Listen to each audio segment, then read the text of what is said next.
Hi, everyone. Can you hear me? We can hear you. Okay, thank you. You're welcome. And can you see our screen as well? Yep, we could see it. Okay, perfect. Let me get it. There we go. Okay. So my name is Stacy Minahan, and I am the Assistant Director at the Schuylkill Technology Center. Good morning. My name is Gretchen Whitman. I'm the social worker at the Schuylkill Technology Center. And today we are going to be talking to you about focus groups. And we have been using them from everything from school climate to COVID and everything in between.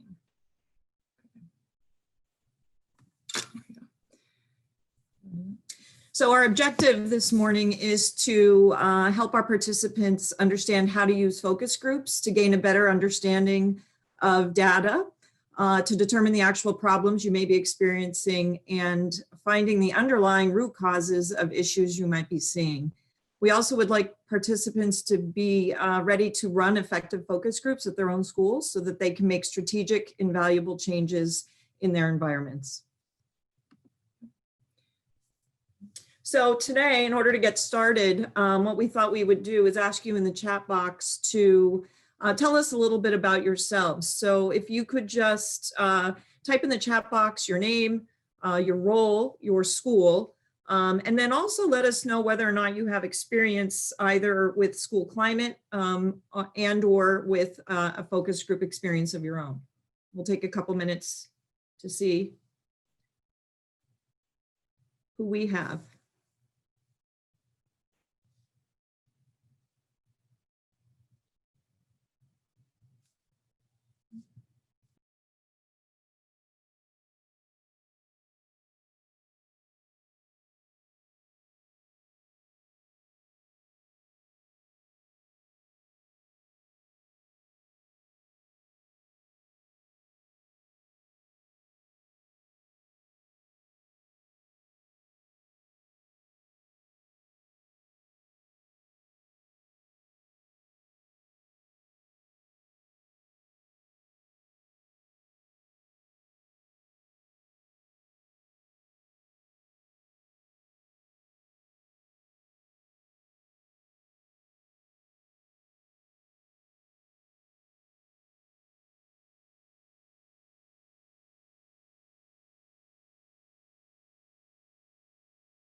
Okay, so thank you so much for letting us know who's in the audience. It seems like we have a wide variety of roles and of course from across the state, which is nice to see in this virtual environment. So I'll tell you a little bit about us and then we'll move on from there. So Stacy and I have been involved with our school climate team since the beginning, and we'll talk a little bit about how that evolved. But we're both currently at the Schuylkill Technology Center, which is in, of course, Schuylkill County, Northeast PA. And we are a semester about schools. So we are currently in a cycle. We do have two buildings, so we're unique in that way as well. We have a north and a south campus. In those campuses, we have 21 programs. We have two programs that overlap. So we have carpentry and we have culinary arts in both buildings. We have 12 sending districts and our county is quite large. So our kids spend a lot of time on a bus. And so they come to us, ready to go. And we really try to cram in our hours with them because our day is a little bit condensed on either end because of the amount of time they travel. We have 220 kids through 9th through 12th grade in each building. So a little over 800 kids a year come through our doors.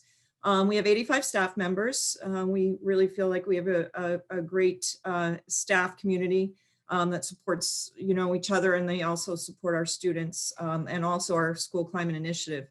And like I said, Stacy is really the lead on the school climate team.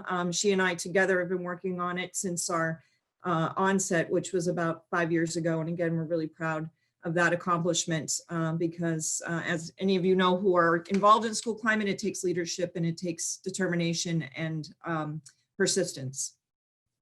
Okay.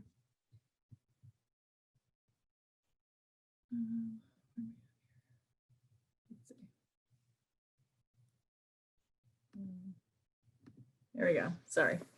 Okay, so we just wanted to talk a little bit about the school climate and how we got to where we are. So like she said, about 5 years ago, we were introduced with this option to join the School Climate Center initiative. So at that time, it was a National School Climate Center and the PA School Climate Network community. We joined both of those things through our IU and have been working at it ever since. I wanted to do this because I wanted to provide a place that was a home for our CTE students. Since I've been working with CTE kids, which is my entire career, I taught CTE students at a regular ed building prior to coming to STC. And I always heard kids say that they hated homeschool and that, you know, they loved CTE and they wanted to be here all the time. So when I got to CTE, I could still see that frustration. And especially, you know, when they were going back to homeschool, like I said, or like Gretchen said, we're half a year about. So our students come to us for 90 days and then go back. And we always have kids crying at the end of the first semester because they don't want to go back and they're begging us to let them stay. So my main goal was to create a place where they felt home and respected and that they were a part of something bigger. So that's kind of how we got into School Climate. And it was, you know, it's been going really well since then. I think our kids really appreciate that. I also, as we kind of transitioned through the years, one of the things we wanted to do was make the community see us for what we are and how great our kids are and the awesome things that we're doing every day. So it was kind of a way to change the perception of CTE. And I know we talk about this all the time, you know, CTE has this negative stigma and, you know, everybody's trying to break that. But through School Climate, we were trying to do that on a local level. And somehow we ended up at a national conference with the School Climate Center promoting CTE. So we were doing a great job trying to do that. And I think the word's getting out there. And I think everybody in CTE, especially in PA, is really trying to hit that message home. So, you know, if you can take this and use it, if you're looking for something to help you jumpstart that in your area, maybe School Climate's something that would help you out as well. So, okay. So how we got to the idea of focus groups was again a path through our School Climate initiative, and everything was step by step. And we're just going to give you a little overview of how we came to use focus groups regularly. So as part of a School Climate initiative, you must do school climate surveys. And again, we started this 5 years ago, and because we're semester about, we were doing our surveys with our stakeholder groups twice a year. So the fall semester and then again in the spring semester, because we had two different groups of kids and parents. So our 4 stakeholder groups are, of course, our students, our staff, our parents, guardians, and then also the community at large, which again was an interesting piece, and we'll talk a little bit about that later. So we do the surveys, and then from the surveys, we get hard data. The questions, you know, range from how safe do you feel at school? And we would have to remind our students when they did these surveys, we're talking about how safe do you feel while you're at the Schuylkill Technology Center, not how safe do you feel when you're back at your homeschool second semester, but how safe do you feel in our building? And so it would be very safe to, you know, somewhat safe to not safe at all was kind of how the questions were poised. So we received the data, you know, and then our School Climate team would spend some time in our meetings dissecting the data, and we would assign faculty groups or staff amongst our School Climate team to take specific questions and really break that down and see, you know, what did that data tell us, but also what is the data not telling us. So what we found when we went through the data was that there were certain things we weren't sure about. And so because we weren't sure what the questions actually meant, so for example, one of the questions talked a little bit about feeling like bullying was somewhat of a problem. And of course, we were expecting that that would mean that the bullying occurred outside of our building or perhaps at homeschool, because that's what our kids would tell us. You know, of course, never thinking that might be happening within our walls. So what we decided to do, we were saying, how can we better understand the data You know, given that this was, you know, sent to us in a very black and white fashion, and now we had to decide what to do about it. So we did some research, and the research led us to the idea of a focus group. So just before we move on there, I want to just show you. So this was a document I actually found this morning when I was looking at all of our information on focus groups. And we originally thought that we would do another survey because that's what made sense. Like, we did this survey, we have all these questions now, and let's do another survey. But, you know, we don't have time for that. The teachers are like, you know, the kids don't want to do another survey. But I just wanted to show you, like, there's 4 domains on the school climate survey. And these were the questions that we came up with on top of the questions we already asked. So because of all the questions, all of our team members sent us these questions when we were talking about, you know, what do we want to know more? What kind of data do we want to dig up and ask more about?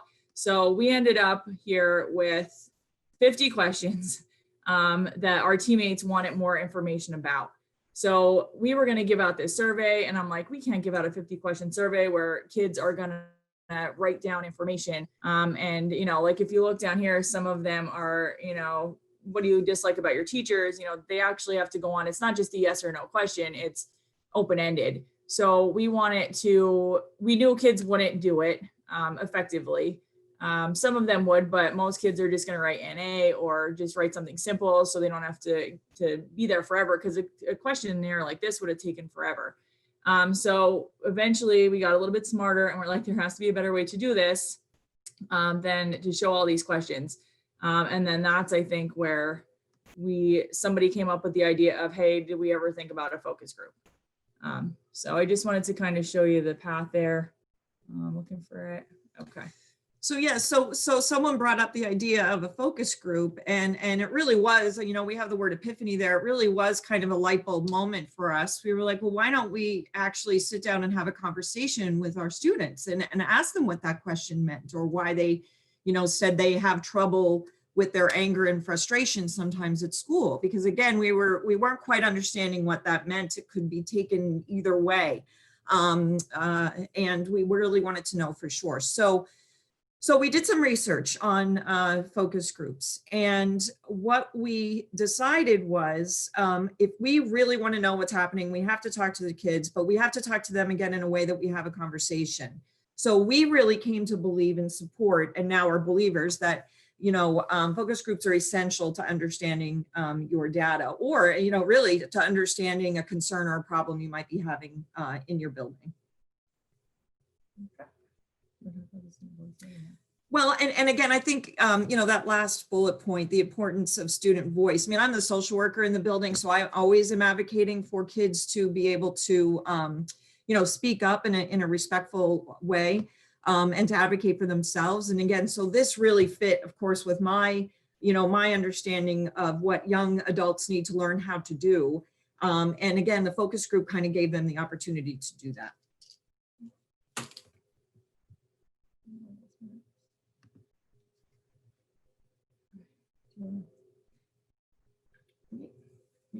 Okay, so what is a focus group? Of course, a focus group cannot be just throwing a group of people in a room together and having a conversation. A focus group really has definitive rules and recommendations in order for it to be done effectively. So again, we just put up a definition here, and a couple of highlights with the definition is that it has to be a diverse group of people from, you know, from your demographic area, and participating in a guided discussion.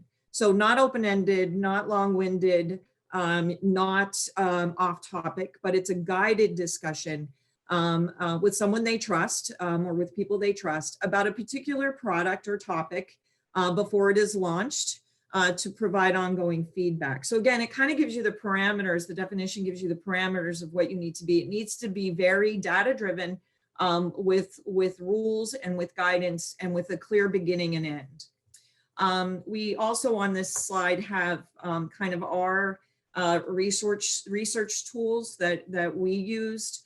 You know, the second one is available with that link. The first one, Stacy's going to talk to you a little bit about, but really we use those two tools to guide us and give us our format. Okay, so I just wanted to show you, this is the link. Somebody just asked in the chat if I could put the link in the chat box, and I'll do that towards the end. But this is one of the papers or the guidelines that we found that was really helpful for us when we started doing this. And I just want to tell you that when we first were going to do focus groups, we at first didn't do the research really well. We just kind of said, yes, we're going to do this. We have all these questions, we're going to ask them. And then it was actually the day before the research group was going to happen. I sent my stuff to the lady that was at the IU that was helping us. And she said, you can't do this way. And I was like, why not? And she said, you have to do this right, or you are not going to get the results that you need. And it's not going to be as effective if you want it to be. So literally 12 hours before the research group happened, we completely revamped what we were going to do. And I looked at these guidelines with our teammates, and we went through and scrolled through to see, what we should be doing. Because if you do a focus group the correct way, you have to be very strategic in how you do it. So there's a lot of really good information in here, from the small groups to, let me see, the amount of time that it should be, carefully predetermining your questions. So we revamped all of our questions that we did, the night before we were doing it. It talked about the homogeneous groups, which we already had. Some of the kids were strangers because they were in different shops and didn't know each other. So that was good. And we only had a couple topics. We had the 4 domains that we were looking at, so that was kind of okay. So this was really helpful here, though. It's not a debate, it's not therapy, it's not a place where people go and complain and whine about things that they just want to complain about. So you have to really make sure that everything is structured appropriately. So I wanted to show you this document because it was really, really helpful. I will put the link up there so you guys can see it as well, or you can use it if you need to. The other one, let's see if I can, hold on a minute. I keep losing my space here. You can see me. The other one, I just wanted to show you, I don't have a copy of this and I couldn't find it online, but this is called, can you see it there? It's called Warming Up the Classroom, a guide to using, what does it say? Student focus groups to impact climate. This was an awesome document. This one was, I think, even better than the other one. I didn't have it electronically, so I just wanted to show you what it looked like so you could get a view of it. I tried to look it up online last night and I couldn't find it there either. So what I'm going to do is, we usually post on our STC website our ILC presentations and all of the content that goes with it. So when I get back to work later this week, I will scan it and upload it there. So at the very end, there's a slide with our email addresses and our school link to the website, and you can go on and get that document from there. This one was really, really good. But like I said, I had a hard time finding it. So we'll get that up there for you. Okay. All right, back to this. Okay.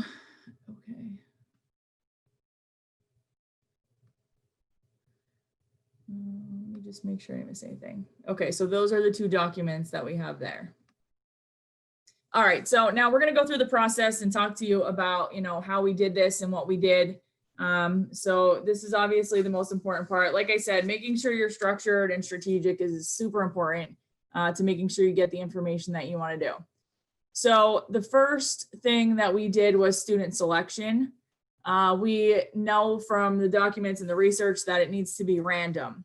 So you have to randomly select kids. You don't want to go and get all the good kids because you're only getting a certain aspect of, your student body. And you don't want to go and take all the kids that never say anything because, they're not going to say anything. But when you get those kids in a group,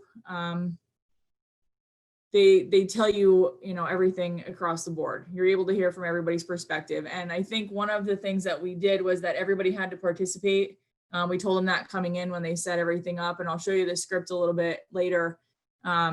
So the kids knew that, and then everybody was able to voice their opinion. And I think the kids specifically that don't talk a lot have the most to say. So I think it's really helpful for them to be involved in this, and they were appreciative of being involved in it. So what we did to select students is we pulled our entire roster by student ID. So we had no names at all. And then I actually had our technology guy pull them for me because he really doesn't know the kids. So he went through and he chose 3 students from each shop and randomly, and then we connected the names, and those were the kids that we sent out the slips to. The first time we did this, we did 2 sessions in each building. So that's why we chose so many kids. We still had the kids in it by their shop. So we would have half of the shops in the morning with all 3 kids, and then half of the shops in the afternoon with, all 3 kids from their classes. So like culinary, all 3 culinary kids were in the morning, and collision, all 3 collision were in the afternoon. But that's how we did it. And we did it at both buildings. So student selection happened that way. So after we had our kids, then we needed permission slips. So we had to make sure that all of our students had permission to work in the focus group with us. So I do have here a copy of our permission slip that we just did from this year. So basically we just go through and tell the parents a little bit about, where we got these questions from and what our goal is, and that their student was chosen randomly to do this. We also did put in there that they would be videotaped because that was part of it. So we wanted the parents to know that that would be happening as well. We told them the time and date. We told them, it was going to be about an hour. And then if they had any questions, they could just contact us to let us know. And we'd be happy to get back to them. We did have a couple kids that didn't bring them back, and we just didn't use them, which was fine. It was good because we didn't really need as many kids as we pulled, but we knew some of them wouldn't bring them. So, the permission slip really kind of weeded out some of the kids that maybe didn't want to do it, or, were afraid to do it, or, whatever else was going on with them, or their parents just didn't let them. But I don't think we got any back that the parents said no, they all signed it and did it. So for the most part, there were only a couple of kids that did it. But the permission slip is really important. Make sure you have that back the day before or so you know who's doing it. It also helps with the planning to know how many kids are going to be in the room, that kind of thing. So the facilitator and the recorder know what's going on. The next piece was to schedule it. So we needed a place in the building to do it. We needed a time where the teachers would be able to let their kids participate. So we just scheduled our conference room and we picked a time. Typically, from the research, we found that 45 minutes to an hour is good. Although once you get the kids talking, I think Gretchen can agree that they would sit there for 3 or 4 hours and just tell you everything that they ever wanted to tell you because they're excited. But that's why it's so important to stick to the schedule and to have the script, because you want to keep them focused and on task and make sure that you're getting what you need from that time that you have with them. So ours were always an hour. And that's what we have done this time as well. Any questions in there? No, okay. So the facilitator and the recorder are huge here. You have to pick the right people or this isn't gonna work. Fortunately, Gretchen's great and she knows a lot of the kids and they trust her. So I knew right away, this is who has to do this. I would not suggest using your administrators because it kind of seems like, you're not going to get truth from kids if an administrator's in the room. They don't want to get in trouble. They don't want to feel like something's going to come back on them. So I would keep your administrators out of it if possible. But you also need to pick a facilitator who is knowledgeable in dealing with kids and asking that kind of questions and understands how to ask questions and to provoke kids to answer the way you need them to. You need somebody that's structured enough to keep them on target and not let them get off task. You need somebody also, I think the most important part for the facilitator and the recorder is that you need somebody who is genuinely interested in your initiative and what you're doing. So if you have somebody that doesn't really care about school climate and you're just using them because they're the person that seems right, then they're not going to push to get the answers that you want. They're not going to push to dig deeper. They're not going to be able to manipulate the question or add on a little bit, ask something different because they aren't invested in the information. So when you're choosing those people, really take a look at it and choose wisely to see, who's going to be the best person for this, who's going to be able to do all of those things. So your facilitator really truly is, the huge essential piece of this. The same with the recorder. The recorder is the person in the room who's taking notes and doing the videotaping aspect of it.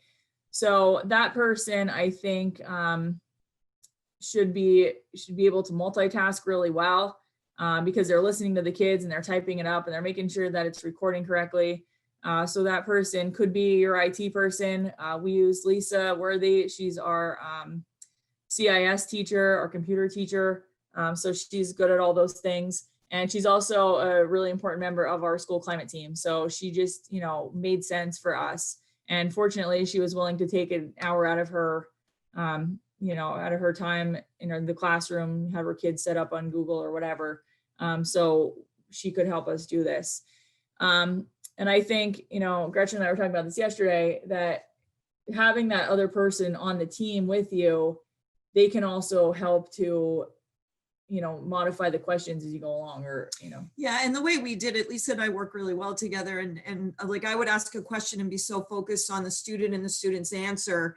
And she would kind of even guide me back to where I needed to go. So she'd say, don't forget to ask, Joey, he had his hand up. And so she kind of helped me navigate the room a little bit because again, like Stacy said, our kids were really talkative and they were really ready to open up about some of their concerns.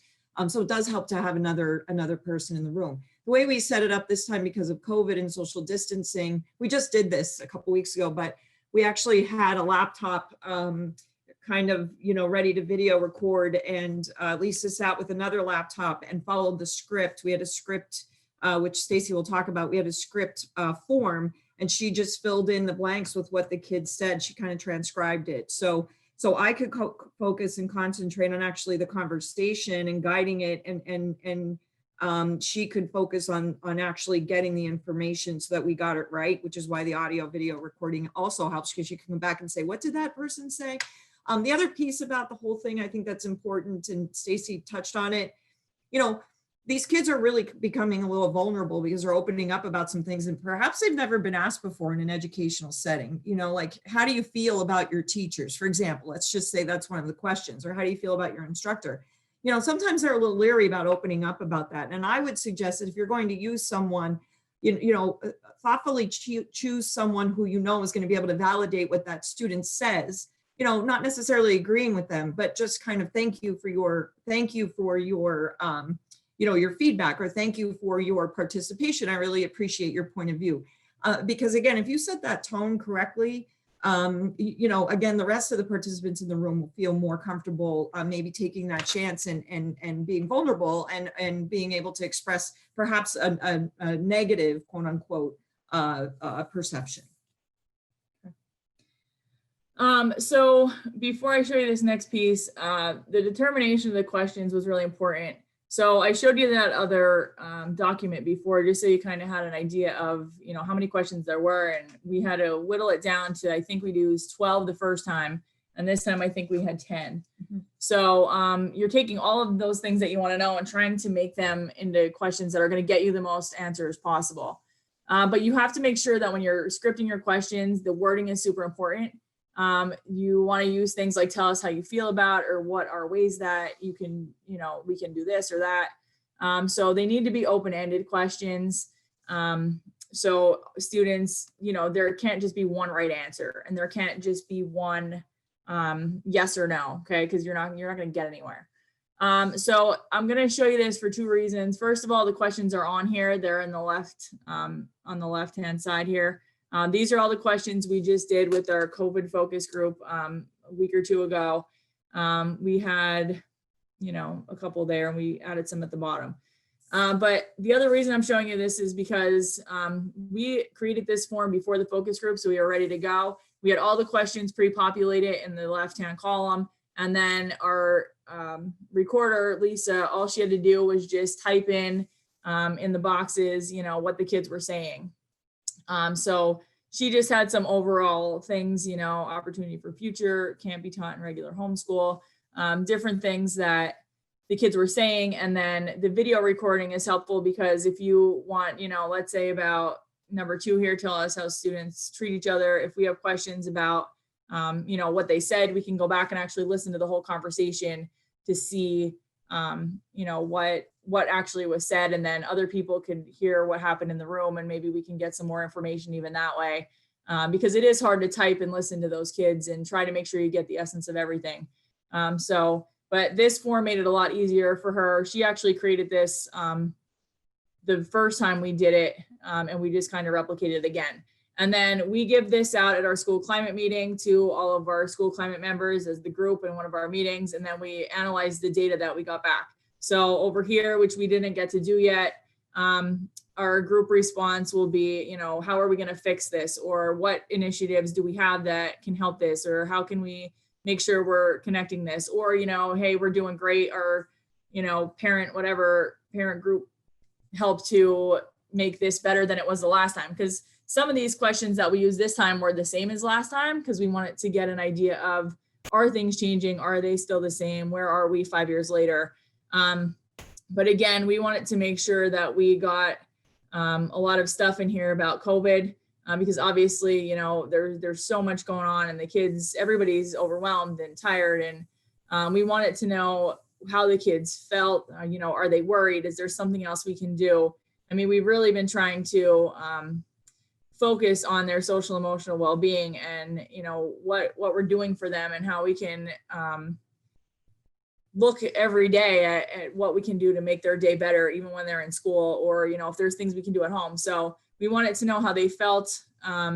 We did do a COVID survey in the spring, around April, I think it was. We sent it out via Google Classroom specifically about COVID and how our kids were coping. And we asked them questions, about if they knew anybody that had it, or what are their feelings toward it, if they wanted to come back to school, if they liked being virtual. How, there were just probably, I think, 30 questions, basically yes or no kind of things. So we had a lot of questions from that as well that we wanted to get more information about here. So fortunately, our kids said good things, that they like being at school. I don't know if we mentioned this before, but we are full-time. We have been since we started in August. We have not been virtual or hybrid at all. So our kids, one of the things that they kept saying is that they're so happy that we're in that position and we're not doing virtual, because it was really difficult for them previously. So, all that feedback was good for us to hear, because, especially as administrators, we're going back and forth between, should we be virtual? Should we, our numbers are going up. What do we do? But, the kids' information helped us to kind of solidify that they are where they want to be. Yeah, and I mean, I think it just also, one of the things that we learned from that, because we are full-time, like Stacy said, we have a lot of rules because of COVID, masks just being one, but just using certain staircases, separation at lunch, separation in the hallways, smaller work groups in the instruction area. And our kids said, you could tell us to do whatever you want, and we'll do it, because we're just so happy to be out of our houses and in the building. So again, it was interesting to gain the appreciation they had for all that we were doing was also something that we learned. And so we know we can grow from that. I mean, their buy-in to some of these difficult things is really, really high, because I think, again, we learned that the true value is the value of being, being in the building and being hands-on. So the next piece that we want to look at is the script, which I put up on the screen for you. This is the exact one that we use. We just had at the beginning, just a little information for us. So we had kids sign in, so we knew it was there. They have name tags, so they know each other because, like we said, not all the kids know who they are because they don't, especially now this year. I mean, we're trying to keep shops as separate as possible to the point where we have shops individually eating lunches. So they're not combining with other kids in case somebody, ends up getting COVID, then we don't have to shut down multiple shops. So they really don't know each other. So we had them do the name tags. And just because it's how we roll, we always have refreshments for the kids as kind of a thank you. We have donuts, or Culinary makes cookies and drinks for them. So, it's kind of a little bit of a thank you, which I think they really like. So, but I said before that the script is super important because, every time you do it, especially if you're doing more than one group, which you should do, it has to be exactly the same or as close to that as possible to get to have the accuracy and to get the information that you're looking for. So we print this out and Gretchen takes it in with her and she literally reads it to the kids right off the page. That way the kids know exactly what's going on. And then when she replicates the focus group at North or in the afternoon again with a different group of kids, they all hear exactly the same thing. Because, if you're ever a teacher in the classroom, you know that by sixth period, you're not saying exactly the same thing you said the first time because you're exhausted, you're tired, you did it 5 times already. And you're getting there, but it's the same concept, but it's not exactly the same. So to keep you on track, that's why we use the script. We have all the rules in here, which is really important. So the kids know, this is what we expect. We even tell them about the amount of time they're going to be here. We appreciate you. We appreciate your time. We know you're busy. We'll end this group at 10:15. And if you tell them that, you need to do that, make sure you're sticking to what you're telling them.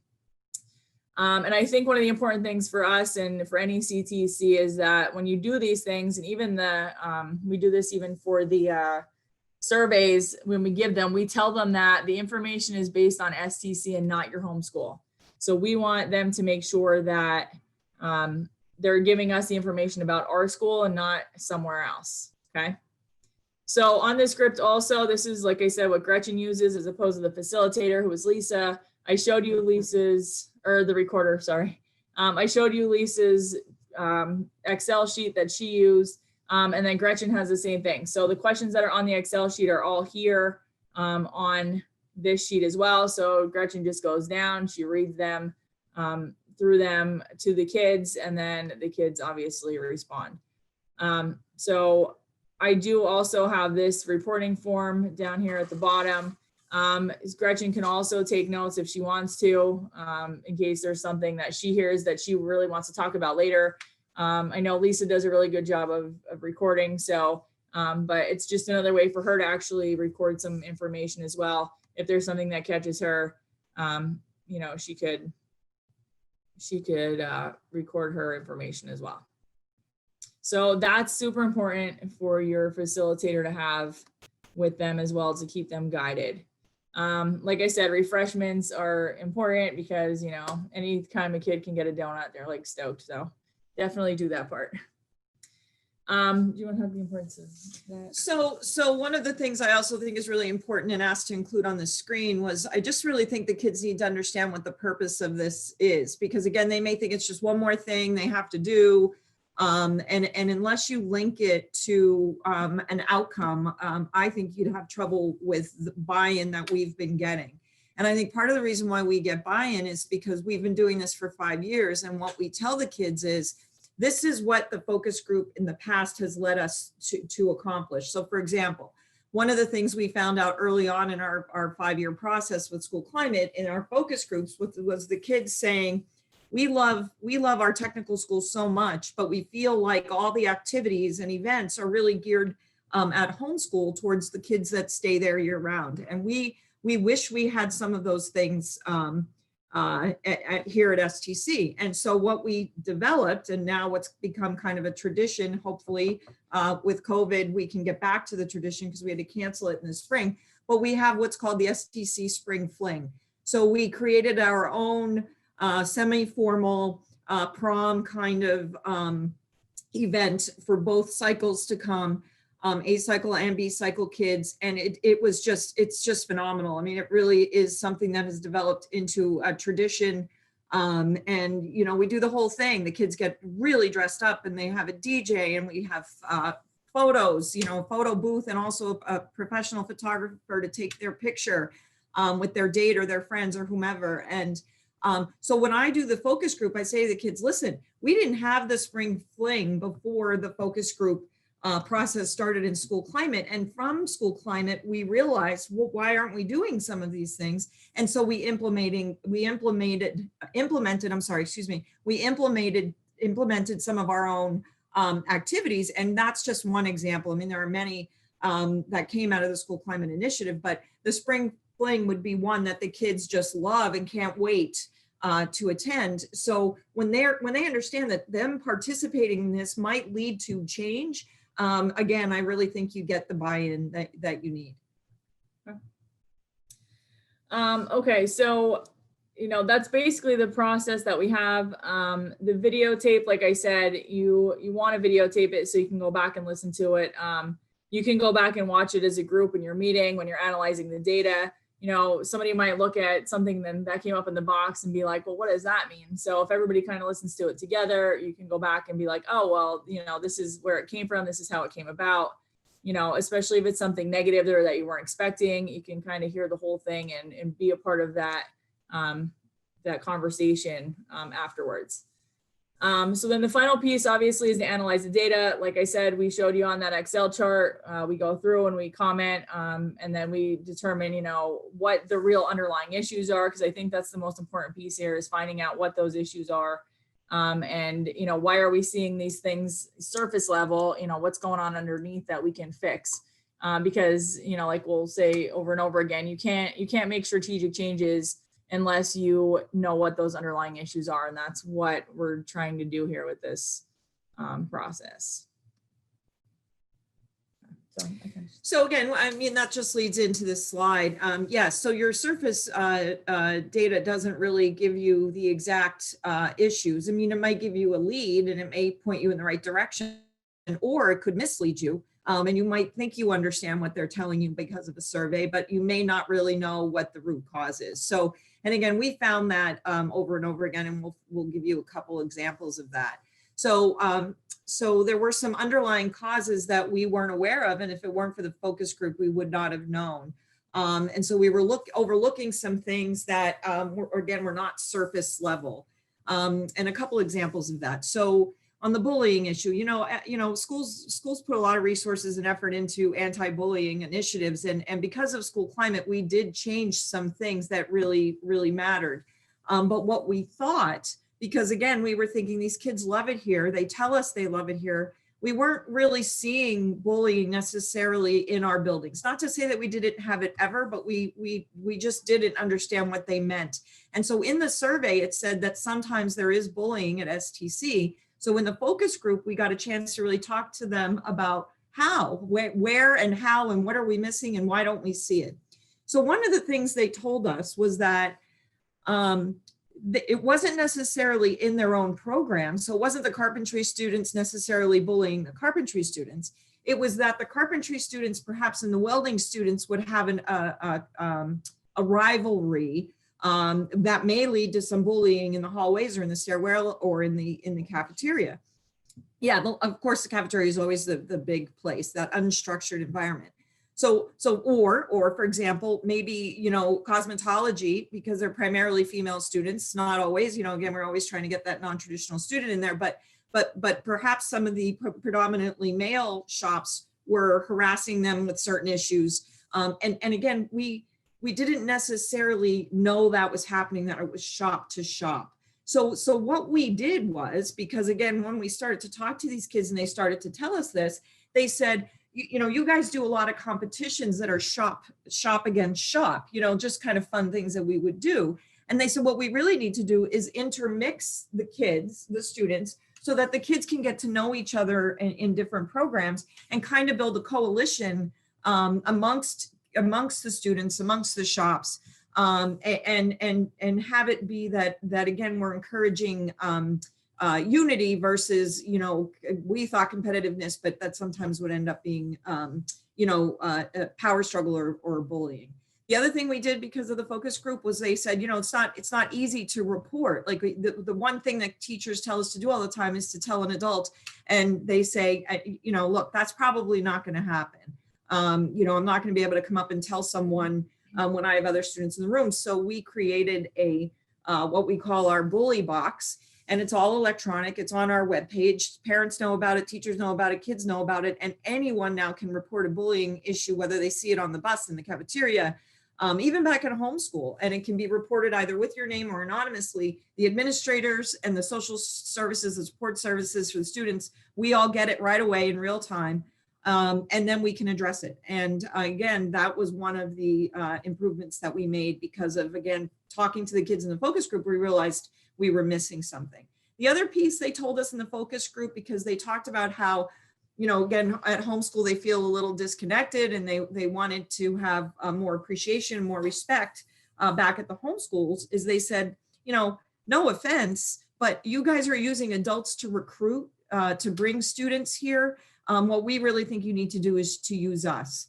And as a result of that conversation, we developed a student ambassador program, which has been very successful. We've had to adapt a little bit because of COVID, but we instituted a student ambassador program, and that has just grown, and kids are like clamoring to become members of that, and are very proud of that program. So we started to use kids to recruit kids. Again, I say to the kids all the time, like, gee, that's genius. Why didn't we think of that kind of thing? The other piece, though, that was really concerning is that social and emotional learning piece. What was coming up in the survey was that sometimes I have trouble controlling my anger at school and my frustration. So yes, sometimes I feel angry at school. So we were thinking, well, why are you feeling angry at school? You say you love it here. What is that all about? And really what these kids in the focus groups told us was that we really haven't been taught how to deal with anger or frustration. And if you're asking, we're going to tell you, we would really like some help with learning how to manage our anger, or how to deal with problems in an appropriate professional way. And again, we're all about work, and we try to preach work environment, and how to professionally, even though you're a teenager and you're learning how to professionally deal with maybe a conflict with a coworker, a student, or your instructor. And so what we did was we implemented some social and emotional learning trainings throughout the semester, focusing on certain areas. Like maybe we would do one on anger management. What does anger management mean? Kids hear that, they say it, but they don't necessarily know what that means. What are some ways you can cope with feeling frustrated in a situation? These kids are on social media constantly, and they think it's okay sometimes to just lash out. And so what we decided to do was we needed to focus a little bit more on helping them understand those emotions. And again, they were very, very appreciative. The COVID situation, again, it's the elephant in the room. We can't have a presentation, I think, in this day and age without discussing it. Our kids basically told us that, again, we mentioned this, that being in the building is better than anything else.